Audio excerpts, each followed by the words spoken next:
Ancestor जाओचन, जिसका level अभी के लिए 5 स्टार दाओसिंग के मिड लेवल बताया जा रहा है।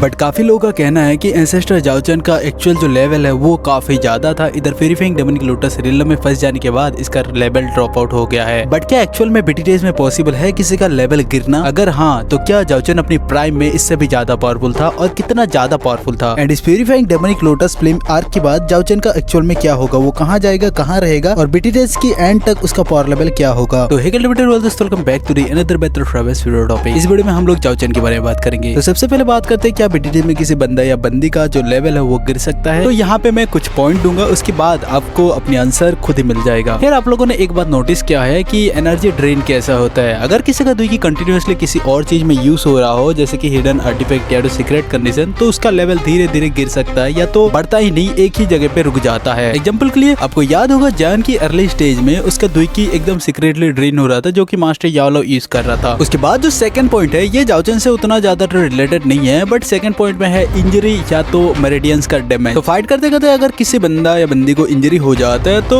वो काफी ज्यादा दुई की लॉस्ट हो चुका होता है ऑलरेडी, सो उसे रिकवर करने में तो काफी टाइम लग जाता है। बट अगर उसका दुई की पाती खत्म हो जाए तो वो बंदा कभी भी कल्टिवेटर नहीं बन सकता, उसका पूरा ही सिस्टम गिर जाता है। और नंबर 3 पे जो पॉइंट है वो है कुछ पॉइजन या स्पेशल टेक्निक यूज करके किसी का भी दुई की सील्ड कर सकता है, ऐसा कुछ करता है, आप लोगों ने देखा ही होगा। तो ये इतना इंपॉर्टेंट नहीं है। बट नंबर 4 पे मैंने रखा है फोर्स कल्टिवेशन ब्लैकलेस। तो जैसे कि तुम्हें पता ही है कि फोर्सफुली अगर कल्टीवेशन करे और उसका अगर बैकलेस हो जाए तो वो काफी बड़ा इंजरी फेस करता है, जिसकी वजह से अगर कोई फोर्सफुली अपना कल्टीवेशन बढ़ाना चाहता है तो उसके बदले में उसका कल्टीवेशन हमेशा के लिए ड्रॉप भी हो सकता है। उसके बाद सीलिया सप्रेशन, जो कि इनसेन ने यूनियन के साथ किया था, जिससे उसका जो स्ट्रेंथ एंड लेवल था वो तो सेम था, लेकिन वो एक नॉर्मल ह्यूमन जैसी बन चुकी थी। तो अब बात करें जाओचन की तो ये मानना मुश्किल होगा एंड इसके ऊपर काफी कंट्रोवर्सी भी हो सकता है। सो भाई मैं चाहता हूँ कि तुम लोग अपना अपना जो ओपिनियन है वो कमेंट पे जरूर बताना। ऐसा नहीं है कि भाई ये बोल रहा है गलत है तो कुछ भी अगर वगैरह बोलूं, ऐसा मत करना, ठीक है? तो देखो जाओचन उस टाइम से बिलोंग करता है जब उसका जाओ क्लैन एकदम से स्टेबल हुआ करता था। उस टाइम पे ना ही कोई उसका ब्लड लाइन प्रॉब्लम आया था और ना ही हुंटियांडी लोग मतलब हुंटियांडी के लोग उस पे अटैक किया था। एंड कुछ लोग कमेंट करके पूछ रहे हैं कि डेमोनिक फिल्म के पास अगर 5 स्टार दाओसिंग आना मना है तो क्यों इधर जाओचन इधर पहले से घुसा पड़ा है? तो भाई मैं तुम्हें बता दूं, ये जो 5 स्टार दाओसिंग वाला जो रूल बनाया था ना, ये जाओ क्लैन पे जो अटैक हुआ था ना, एशियन क्लैन के बीच जो फाइट हुआ था उसके बाद ये ट्रीटी बनाया गया था। 5 स्टार दाओसिंग या तो उससे ऊपर लेवल का कोई भी किसी भी फाइट में ऐसे ही नॉर्मली इंटरफेयर नहीं करेगा, ये रूल बाद में बनाया गया था। जबकि जो जाओचन था वो रूल वगैरह से पहले ही इधर घुसा पड़ा था और ऊपर से जाओचन बस 5 स्टार दाओसिंग नहीं था बल्कि उससे भी काफी ज्यादा पावरफुल था। भले ही जाओचन के एक्चुअल लेवल के बारे में हमें नहीं पता, बट ये कुछ बातें हैं जो इंडिकेट करते हैं कि जाओचन पहले काफी ज्यादा पावरफुल था। सबसे पहले जो आता है वो है उसका कॉन्फिडेंस। जाओयान और जाओचन के बीच फर्स्ट कन्वर्सेशन जब होता है तो जाओचन जाओयान को पूछता है कि जाओ क्लैन कैसा है, तो जाओयान जाओचन को बताता है कि एक हुन क्लैन ने जाओ क्लैन को तबाह कर दिया है। तब ये जो जाओचन होता है ये बोलता है कि अगर मैं अपनी भाई की तरफ से लड़ता तो ये कभी भी नहीं होता। तो भाई एक बात सोचो कि अगर ये 5 स्टार दाओसिंग होता तो क्या ये बात वो बोल पाता? Even purifying demonic lotus film ने भी जाओचन को पूरी तरह से कंट्रोल नहीं कर पाया था। तो ये बात तुम खुद ही सोच लो कि वो किस लेवल का बंदा था। खैर ये सब बातें तो चलता ही रहेगा, लेकिन मैं तुम्हें एक बात बताता हूँ कि कैसे जाओचन का जो लेवल है वो ड्रॉप आउट होकर रह गया और क्यों उसके अंदर नहीं बढ़ पाया। तो फर्स्ट ऑफ ऑल इस बात पे गौर करो कि जाओचन अकेला वो बंदा नहीं था जो प्यूरिफाइंग डेमोनिक लोटस फिल्म लेने गया था, बल्कि वहाँ पे काफी सारे भी बंदे गए थे, लेकिन वहाँ पे बस हमें देखने को मिलता है जाओचन को। और अभी रिसेंट टाइम की अगर बात करें तो एशियन क्लैन की ट्रीटी की वजह से यहाँ पे बस 4 स्टार दाओसिंग ही इधर आ सकते हैं, 5 स्टार दाओसिंग नहीं आ सकते। जबकि प्यूरिफाइंग डेमोनिक लोटस फिल्म लेने के लिए ये रूल तोड़कर भी हुनमो इधर आ जाता है। तो उस टाइम पे क्या हमगमा मचा होगा जब ऐसा कोई भी रूल एग्जिस्ट नहीं करता था। तो प्यूरिफाइंग डेमोनिक लोटस फिल्म को लेने के लिए कितना कितना पावरफुल लोग आए होंगे। हाँ, हालांकि 9 स्टार दाओसिंग 8 स्टार दाओसिंग ये दो टाइप का बंदा इधर नहीं आएगा, क्योंकि उनको इस फिल्म की उतना जरूरत भी नहीं पड़ेगा अपनी फाउंडेशन के लिए। बट इधर जितने लोग भी आए थे सबके साथ जाओचन फाइट करता है, क्योंकि वो अकेला बंदा बचा रहता है जो कि फायर स्लैब नहीं बनता, और जो लोग बन जाता है वो तो फिल्म की कंट्रोल में आ जाता है, और जो नहीं बनता वो पहले ही इन सब के बीच फाइट हुआ होगा। एंड ये बात तो तुम भी मानते हो कि अगर कोई एक्सपर्ट फाइट करते करते उसका दुई की यूज होता रहे तो एक पल ऐसा आ जाएगा उसको एक दाओहांग की बंदा भी निपटा सकता है, उतना लूज हो जाता है, इतना कमजोर हो जाता है। क्योंकि उस टाइम पे भले ही वो किसी दाओसिंग बंदा हो, लेकिन उसका जो एक्चुअल स्ट्रेंथ होता है ना उस टाइम का, वो किसी दाओ हुआंग के बंदे के जितना होता है। तो नो मैटर, यहाँ पे जाओचन जो था वो 8 स्टार दाओसेंग था या 9 स्टार दाओसेंग में करेक्टली नहीं बता पाऊंगा एंड कोई भी नहीं बता पाएगा, लेकिन हाँ वो उतना ही ज्यादा पावरफुल था। लेकिन इधर काफी ज्यादा फाइट करने के बाद वो एकदम से एग्जॉस्ट हो जाते हैं। एंड अगर तुम्हें लग रहा होगा ना कि वो कल्टीवेशन क्यों नहीं किया, इतने दिन से उसका पावर क्यों नहीं बढ़ा, तो भाई सुनो कि अभी जो प्यूरिफाइंग डेमोनिक लोटस रिलम है ना, वो जब बंद हो जाएगा तो उसके अंदर का जितना भी हवा होगा, जितना भी दुइकी होगा, जितना भी पावर होगा, सब एकदम वेपोराइज होके खत्म हो जाएगा। सो यहाँ पे ऐसा हुआ होगा, जाओचन अपनी फाइट वगैरह के चक्कर में वो काफी ज्यादा एग्जॉस्ट हो चुका था, जिसकी वजह से उसका जो पावर है वो काफी गिर चुका था। उसके बाद ये रिलम भी बंद हो चुका होगा, जिसकी वजह से जाओचन को कल्टीवेशन करने के लिए भी कुछ भी नहीं मिला उधर दुइकी वगैरह, और वो अपनी खुद की दुइकी से इतने दिन तक जिंदा रहा क्योंकि उसे डेमोनिक फिल्म ने भी पूरा कंट्रोल नहीं कर पाया था। सो इसी वजह से नेचुरल पावर और दुइकी वगैरह ना मिलने की वजह से जाओचन का जो कल्टीवेशन है वो गिर चुका होता है। इधर बात करें इसके बाद जाओचन कहाँ जाएगा, तो जाओचन जाएगा फॉलिंग स्टार पवेलियन एंड टियानहुआ जुंजे की तरह वो भी फॉलिंग स्टार जाके उधर ही रुक जाएगा। तो अभी आप लोग बताओ कि जाओचन की पावर ड्रॉप को लेकर क्या आप लोगों का क्या ओपिनियन है। यहाँ तक अगर वीडियो देखा है तो ओपिनियन जरूर से देना। बाय द वे वीडियो को लाइक कर देना, चैनल को भी सब्सक्राइब कर देना, जल्द से 100 करना है। तो अब तक के लिए इतने मिलते हैं नेक्स्ट वीडियो में। Level by, thanks for watching.